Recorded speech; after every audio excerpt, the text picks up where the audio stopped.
Welcome back, my friends, to the show that never ends. Yes, welcome here to Prog Monster. My name is Murph. I am the host of this show, a show dedicated to progressive rock and other forms of rock music. So it's Saturday night, time for an episode of What's New, and the band and album I've chosen is called Barock, the Barock Project, and the album is called Time Voyager. I was pleasantly surprised how much I liked this album. I have to go out and say that it was after that first song, couple songs in, I was sold on the album. So it's an album I have to have now. I'm not sure how I'm going to go about getting it, but I do like it a lot. It's kind of, it's got some elements of some bands that I actually love. There's a little bit of Gentle Giant at times in a couple of the tunes. I hear that kind of complex musical interpretation and instrumentation going on throughout the album, but there's a couple spots that flashes in my mind. The other thing on the album that really, it has a strong kind of almost Styx flavors to it. Keyboards give that kind of flavor a bit. I think the vocalist, although he doesn't sound really like Dennis D. Young, he does present himself similarly. So excellent group. I do love this album quite a bit. So, Time Voyager's name. The album was released June the 3rd, 2024. It's about 75 minutes long. Very pretty long album, but there's only a couple of songs on here that they could have done without, in my opinion. Most of the stuff is really good. So this features, and we'll talk about the members. So Lucia Zambini, keyboards, vocals, backing vocals, acoustic guitar, bass on 3 tracks on 3, 7, and 8, string arrangements, and the bouzouki. I think that's how you pronounce it. If I'm wrong, somebody will tell me, I'm sure. Eric Ombelli on drums, percussion. He also on the bouzouki. Acoustic guitar on one particular track, number 11, and lead vocals on the same track. Marco Manzucolo, electric guitars.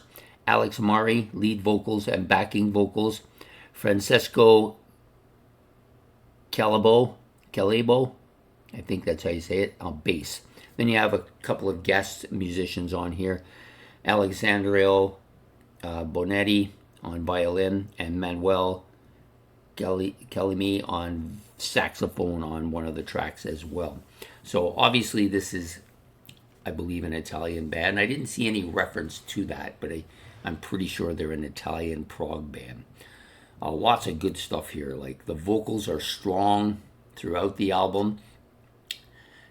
At times more dominating than other times. A lot of time kind of just a touch back. So they're not too dominating here, but good. Guitar is pretty strong. It's got a lot of that 70-ish flavor to it. The solos are excellent throughout the album. Keyboard's more dominant and more of a dominant instrument on this album. Lots of catchy guitar riffs as well. The guitar is the other instrument, though the two of them pretty dominant. But I think the keyboard's a little bit more dominant. Lots of piano as well. Not too much piano, but a little bit of piano on some of the tracks as well. Really well. This is a well-crafted album. It has that neo-prog feel to it at times. Actually, quite a bit of times. There's also a kind of a Styxy flavor to the album as well. I'm hearing a lot of that proggy Styx stuff that I liked in the early 80s here. The vocals also within that range as well, with the lead singer having a kind of a Dennis D. Young feel to his music, I think. Overall, I found it to be heavier than you would have expected too from an album like that. Quite a bit of heavy guitar here and stuff going on that really accentuates that. Drumming is strong. Bass player is timely. Not dominating, but timely, and in his use of his bass throughout the tracks as well. So there are 12 tracks on this album. We're going to talk a little bit about them. I'll need my glasses for that. So you have the opening song, which is called Carry On. And most of the tracks on this album range between 4 and 6 minutes, with a couple of 8-minute tracks thrown in there as well. So this has got a very orchestral opening to it. Then some heavy drums and keyboards adding to that as well. Got a little bit of an organ, strong organ part towards the end of the song as well. Vocals are clear, strong, mid-range sounding. Yeah, really good. You wouldn't mess them up but they're not terribly forward here. It's an up-tempo sound. It's got that, I think this is the reason why it has that Styx flavor to it. It's very up-tempo music. You get a lively feel to it. And the guitar is, of course, very clear as well. So I did like that track. The next track, Summer Set You Free. This is one of the two shorter tracks on the album. Heavy up-tempo keyboard, guitar, drum part. Vocals are strong, but not dominatingly frontal as well. Probably just mid-range where they probably should be. Excellent keyboard solo, catchy up-tempo beat to it. Up-tempo guitars.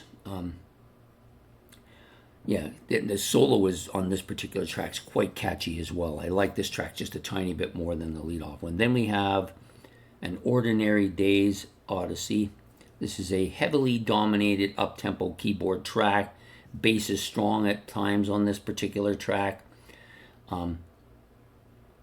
Vocals again strong, almost a kind of D. Young sounding to his voice at times as well. Lengthy guitar solo, and the D. Young sounding vocals. It doesn't sound like Dennis D. Young. It's just the style he uses is very reminiscent of Dennis D. Young. Then you have the next song up, which is The Lost Ship Tavern. This is a catchy track, lots of heavy keyboards, but the percussion parts as well are dominating here. Very up-tempo, vocals are clear, but not overly dominating again. And it's got a kind of a catchy keyboard sound to it as well. Next track out is one of the two favorites on the album. It's called Voyager, one of the dominating two tracks here. Longest track, some very up-tempo but catchy keyboard parts here. Excellent instrumentation throughout this entire track. The drums, to me, are the dominant part here on this particular album. This particular track, sorry. Some really catchy percussion parts as well. Vocals are clear and dominating, a little more than the previous tracks. And it's got a bit of a lengthy keyboard solo to it as well. So that's the first 5, and then we have the back side of the album, which is basically the last 7 tracks, which I've written on a separate page, so we'll have to flip it over. The first track is Morning Train. It's a little bit, not quite as good as some of the previous songs, but not bad. A little bit slower, more methodic in its tempo. Very clear, but not as dominating, the vocals here. Drums are forward, strong, maybe the strongest on this track of any drum parts on the album. Solid guitar solo here. The guy is really quite good guitar player. Lots of up-tempo classical parts as well. Almost a Styx-like track. It's got a whole kind of a Styxy feel to it, this track. Next song is called Propaganda. Up-tempo, upbeat, but slow and melodic at the same time. It's got a heavy guitar, strong riffing sound to it. The vocals, once again, very strong, but not too dominating. That's a theme on this album. The vocals are mixed in. They don't come out on top and front, where you get that a lot with the Styx and other bands like that. Not so here. So the next track is probably my least favorite. It's called Shibaya. Shibaya, I think that's how you pronounce it. Open with a pastoral kind of keyboard piano part to it, accompanied by acoustic guitar, so it's a very kind of acoustic sounding song. The vocals are quiet, good but strong, and overall it's a deeper kind of bass and drum background here that kind of add to the atmosphere of this song, which I think is a little bit more down than most of the tracks on this album. I didn't care for this one as much, but I didn't dislike it. There's no failing songs on this album. Lonely Girls, the next one, opens with an organ part and electric guitar in the background. Heavy up-tempo catching riff here, And it's a pretty catchy track. I didn't love it or anything. I didn't think it was fantastic, but I thought it was good. Mediterranean, probably in the same boat here. A little bit of more of a piano opening though. Actually, a lot more. It's very lengthy here. Vocals more, a little bit more toned down on this particular track. Some slowly builds up throughout the song, adding more melodic, heavier sounds. The guitar solo part was quite melodic and quite good as well. Next up is K-Night Jewel, or K-Night Jewel, probably K-Night Jewel, I think. Another song. These last 3 songs are kind of mediocre. They're not fantastic. Maybe the last 5 songs kind of mediocre, not so fantastic. Acoustic guitar part here is good. It opens the song. Then you got a vocal. So a little bit different here, a little bit more subdued, a little bit deeper. So somebody else, I think, is actually singing on this song. It's a little bit different than the other songs. Melodic, more subdued overall. Some build up towards the 3/4 mark, but not excessively so. And then the final track, which is Voyager Homecoming, which is the other track's my favorite. So it's funny that the title, Voyager and Voyager Homecoming, are the 2 tracks that I like the most. This one, another longer song, the second longest song behind Voyager Homecoming. Lots of symphonic opening, so it's got a lot of synthesizers at the opening, kind of a build-up part to it. Then you have a heavy drum, guitar, bass part that's going on here. Clear sounding, fast-paced track with some great lengthy keyboard solos on this as well. The guitar-driven and keyboard-driven track. That's what this one is. At times, it kind of reminds me of some of the more up-tempo, Gentle Giant tracks from some of their maybe mid-range albums, like maybe the one with the king on it. I can't think of the name of it right now. But it has that beepity-boppity, up-tempo type of extreme instrumentation going on here on this particular track, which is really actually quite catchy. Very up-tempo, acoustic sounding, but also a lot of electric sounding, catchy stuff going on here. An absolute killer album, I have to say. I was pleasantly surprised. I listened to one track while I was trying to decide what album to do, because I'm still planning to do Sonus Umbra. That was the album I wanted to. It didn't come in the mail today, so we're going to hold off and do that one as soon as it comes. But this was a good second choice. I think I was pleasantly, like I said, very surprised how good this was. This is an album I definitely will order. Probably be my next month's order. Just absolutely got everything that you would want in that kind of neo-prog scene, with a little bit more of that,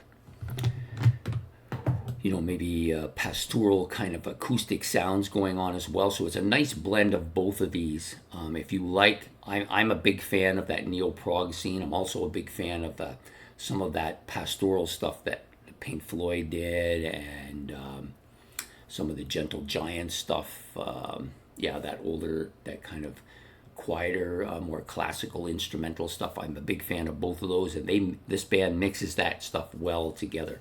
So absolutely killer. I highly recommend it if you like either of those 2 categories. So there you go.